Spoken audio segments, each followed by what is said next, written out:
He was the prophet's uncle, his own blood, a man of noble lineage, unmatched wealth, and powerful voice in the heart of Makkah.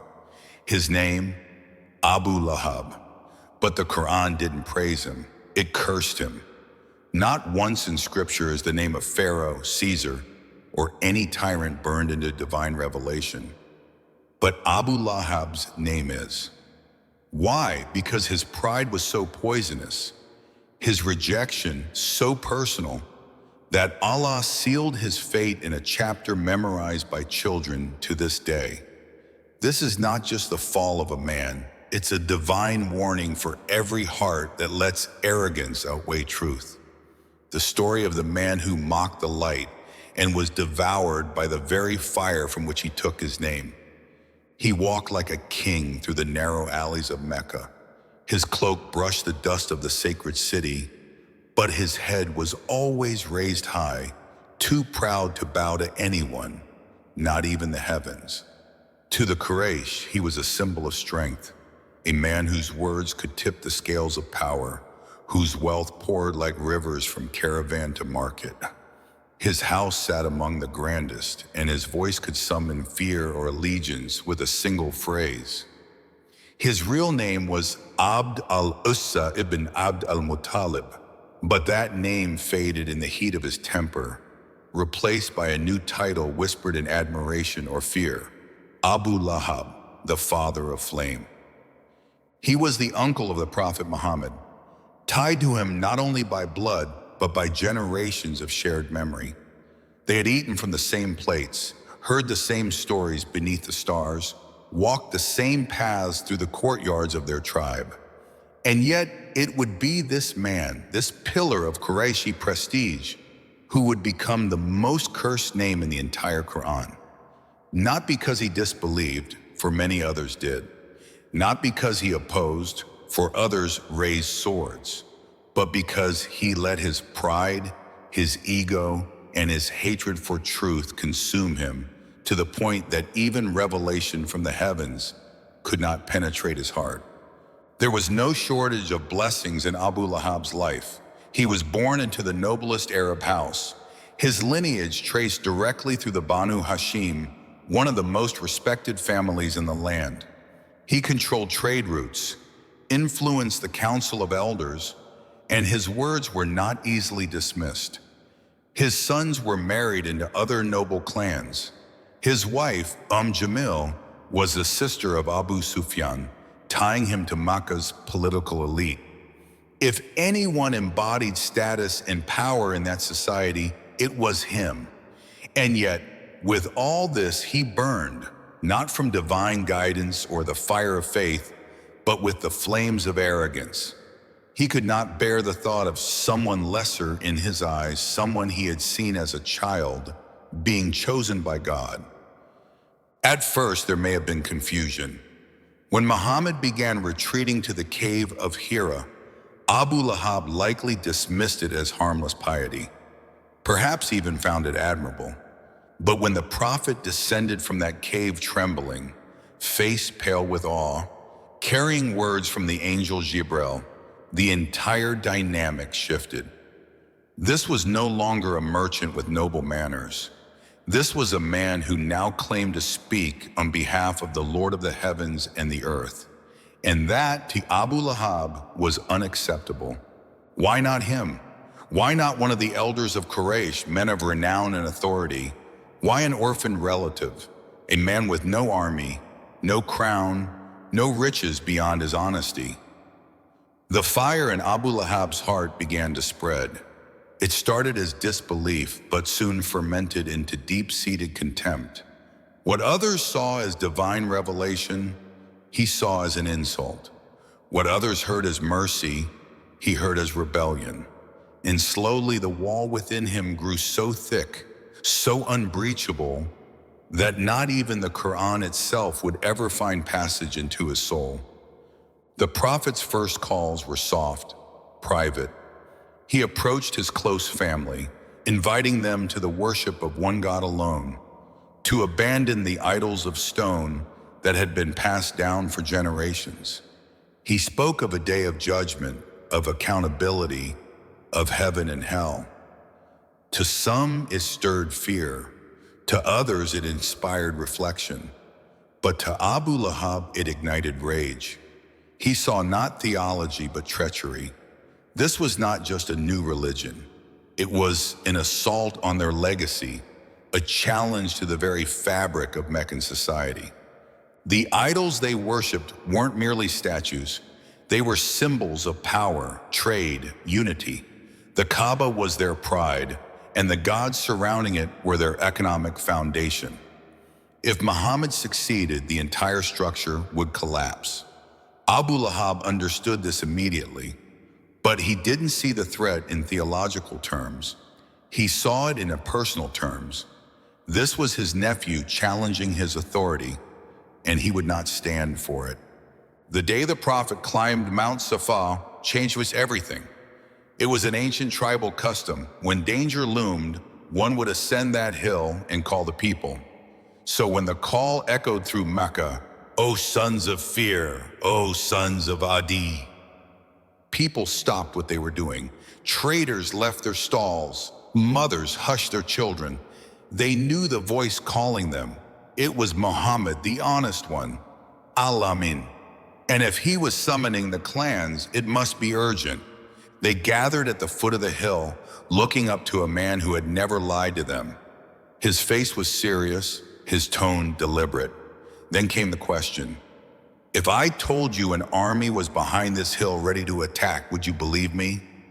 The people responded as one, "Yes, we have never known you to lie." It was a moment of collective trust, a rare unity, a pause before the coming storm.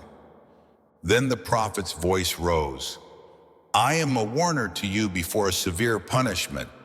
I call you to worship none but Allah, to abandon the idols you and your ancestors have worshipped." The silence that followed was deep, profound, and then one voice shattered it. "May you be ruined! Is this why you gathered us?" Abu Lahab's shout rang out with venom, loud enough to humiliate, sharp enough to wound. It wasn't just a rejection, it was a public dismissal, a mockery that ripped through the gravity of the moment. He wanted the crowd to turn against Muhammad. He wanted to poison their hearts before the seed of truth could be planted. The prophet stood silently. He did not argue. He did not curse in return. He had done what he was commanded, to warn. But in the unseen realm, another voice stirred, and soon after it descended, words unlike any spoken before. Verses that would be memorized by millions across centuries. A chapter that would echo louder than any insult Abu Lahab could ever hurl. Perish the hands of Abu Lahab, and perish him. His wealth will not avail him, nor what he earned. He will burn in a fire of blazing flame. It was the beginning of something divine, a verdict sealed not by man, but by heaven. A revelation that declared not only his end, but the futility of all he had built. His wealth, his lineage, his influence. They would all crumble before the decree of the Almighty. Still, Abu Lahab did not retreat. He did not reconsider. The very public nature of the revelation only hardened his heart further. The pride that once lifted him now dragged him deeper into rage. He could no longer oppose in silence. He became a shadow of slander. Wherever the prophet went, he followed. If the messenger stood in the market, Abu Lahab stood nearby, calling him a liar. If Muhammad preached unity and justice, Abu Lahab sowed doubt and mockery. He did not debate, he was disrupted. He didn't argue faith, he hurled insults. He turned his household into a center of propaganda against the messenger. He encouraged his sons to sever ties with the prophet's daughters. He offered bribes to poets who would craft verses mocking revelation. And behind him always was Jamil, his wife, his mirror in pride, his partner in hate. Together, they twisted every tool they had, wealth, influence, kinship, into weapons against the dawah of Islam. But the light of truth cannot be extinguished. Even as Abu Lahab screamed, the verses continued to flow. Even as he mocked, the message reached ears ready to listen. And in the record of eternity, his voice, once feared, was reduced to a warning. While the prophet's call would become the most recited voice on earth, Abu Lahab's fire did not burn alone. In his house lived a woman whose hatred was equal in fury, a flame that fed his every act of enmity against the prophet. Jamil, known as Arwa bint Harb, was no silent wife living in the background of history. She was the sister of Abu Sufyan, born into the same powerful family that ruled Mecca's commerce and culture. In her veins ran the same pride, the same obsession with status and control. But what made her stand out in the pages of history was not her lineage. It was her venom. Her spite toward the prophet became personal, fanatical, and relentless. She did not fight with a sword or spear. Her weapon was sabotage, mockery, and slander.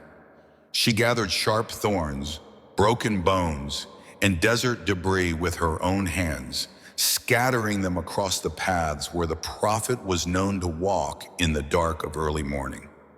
She made it her mission to injure his feet, to hurt him in the quietest, cruelest of ways, not in public duels, but in silent ambushes.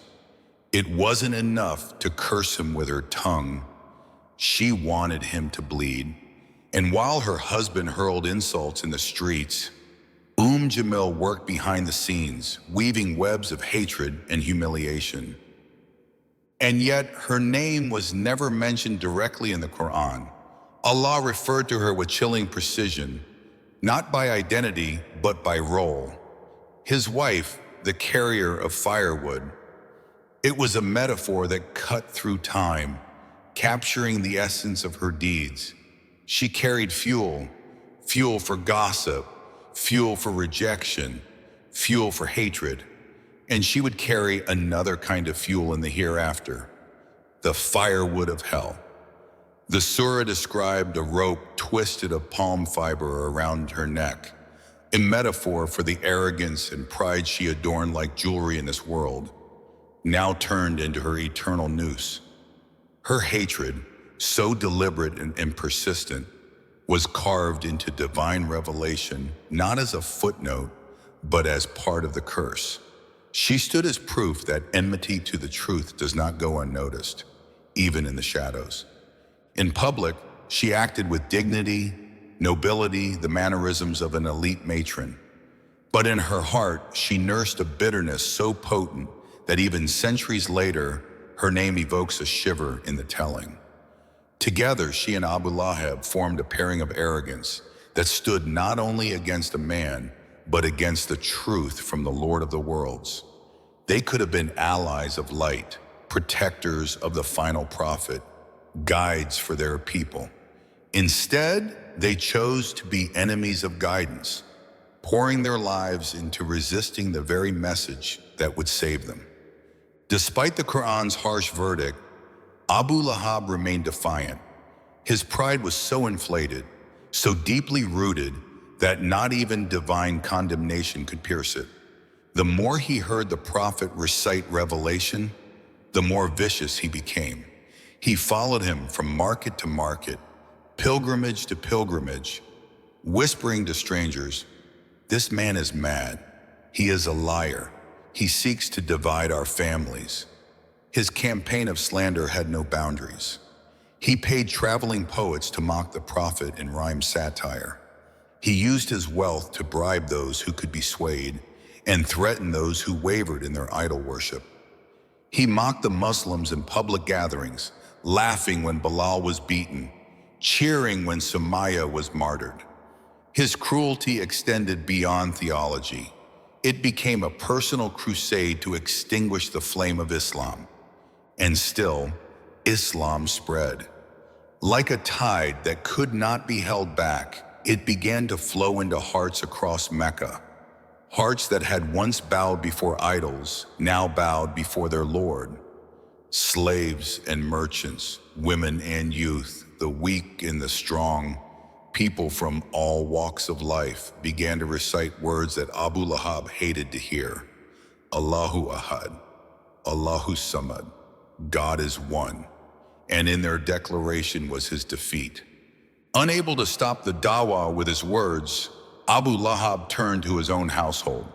He ordered his sons, Utbah and Utaybah, to divorce the daughters of the Prophet, Ruqayyah and Kulthum. Though their marriages had not been consummated, the move was deeply insulting. It was not just a rejection of relationship, it was a declaration of war against Muhammad on the most personal level. In a society that revered family ties, such a break was public disgrace. But the Prophet did not respond with vengeance. He bore it with a silence and prayer. He knew this path was not paved with roses, it was lined with thorns, like the ones Jamil had scattered before his steps. Every insult hurled by Abu Lahab was returned by the Prophet with forbearance, every curse with patience. And in this he rose while his uncle fell deeper into disgrace. Then came a moment that changed the course of history. It was the second year after the Hijrah, and the Muslims now resided in Medina. The Quraysh, furious at their rising strength, marched out to crush them once and for all. The Battle of Badr was not just a confrontation of swords, it was a spiritual reckoning. Abu Lahab, though consumed with hatred, did not attend.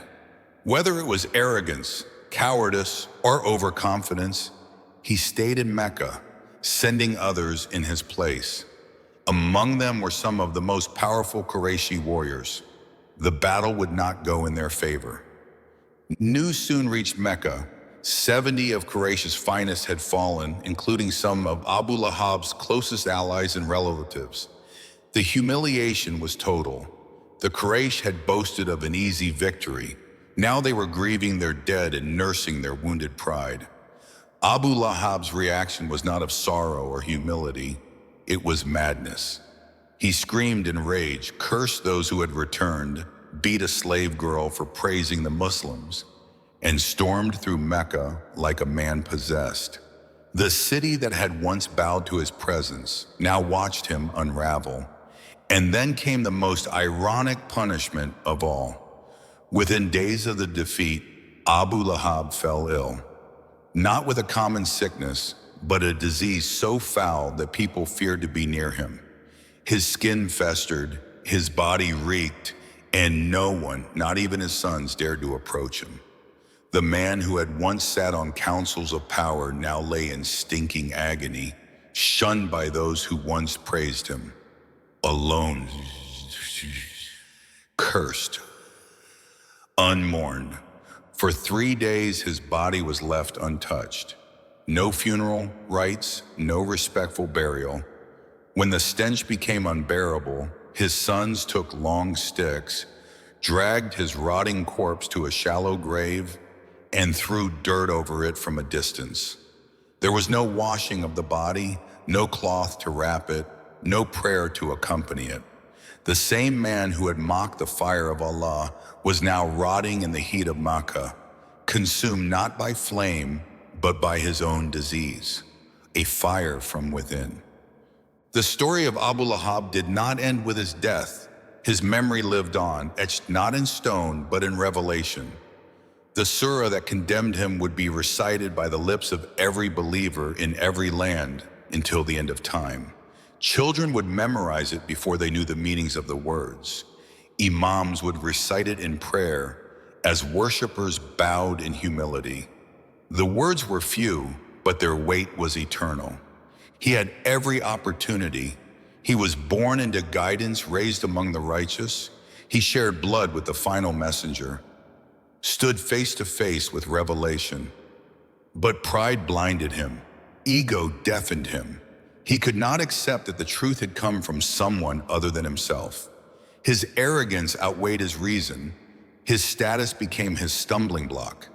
And so the man who could have been remembered among the earliest believers was instead remembered among the eternally condemned. While kingdoms fell and empires crumbled, The name Abu Lahab remained fixed. In a chapter no one could erase, in a verdict no one could escape. Not because he was powerful, but because he misused his power. Not because he was important, but because he rejected the one who is truly important. His story is not one of mere disbelief.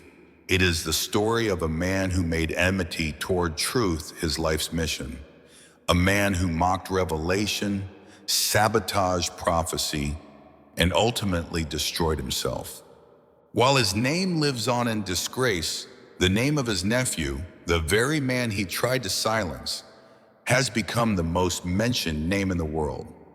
Muhammad is recited in every call to prayer, in every language, on every continent, and every time the surah is read, it is a reminder that truth will always rise, that arrogance will always fall, that light will always outshine the flames of hatred. And so, the tale of Abu Lahab stands not as a mere footnote in history, but as a divine warning inscribed in the eternal speech of Allah. He was not destroyed by sword or scarcity, but by the very pride that once made him walk tall among his people. His wealth could not shield him, his lineage could not elevate him, and his ties to the Prophet could not rescue him. Every advantage he held became a witness against him. Every insult he uttered became a brick in the wall of his ruin. His name was preserved, not in honor, but in humiliation. While empires rise and fall, while names of kings are forgotten, Abu Lahab remains remembered in the Qur'an, recited daily in homes and mosques around the world. Not as a hero, not as a martyr, but as a lesson, a symbol of what arrogance, envy, and defiance can do to a man, even one who stood in the shadow of revelation. And in this, we are all called to reflect. Proximity to truth is not enough. It is not bloodline, wealth, or status that saves a soul. It is humility, sincerity, and submission to the will of Allah. The fire that consumed Abu Lahab was not just physical. It was the fire of disbelief, fueled by ego, fanned by hatred, and left unchecked until it burned through every chance he had for redemption. In the end, he is remembered not because he opposed Islam, but because his story is proof that no enemy of truth escapes its reach. His flame has died, but the light of the Prophet continues to shine, brighter than ever. The surah that condemned him continues to guide the hearts of believers and warn the hearts of the proud. It reminds us that every soul has a choice: to walk in the path of the Prophet or to burn in the arrogance of Abu Lahab. And that choice, now as then, remains in our hands.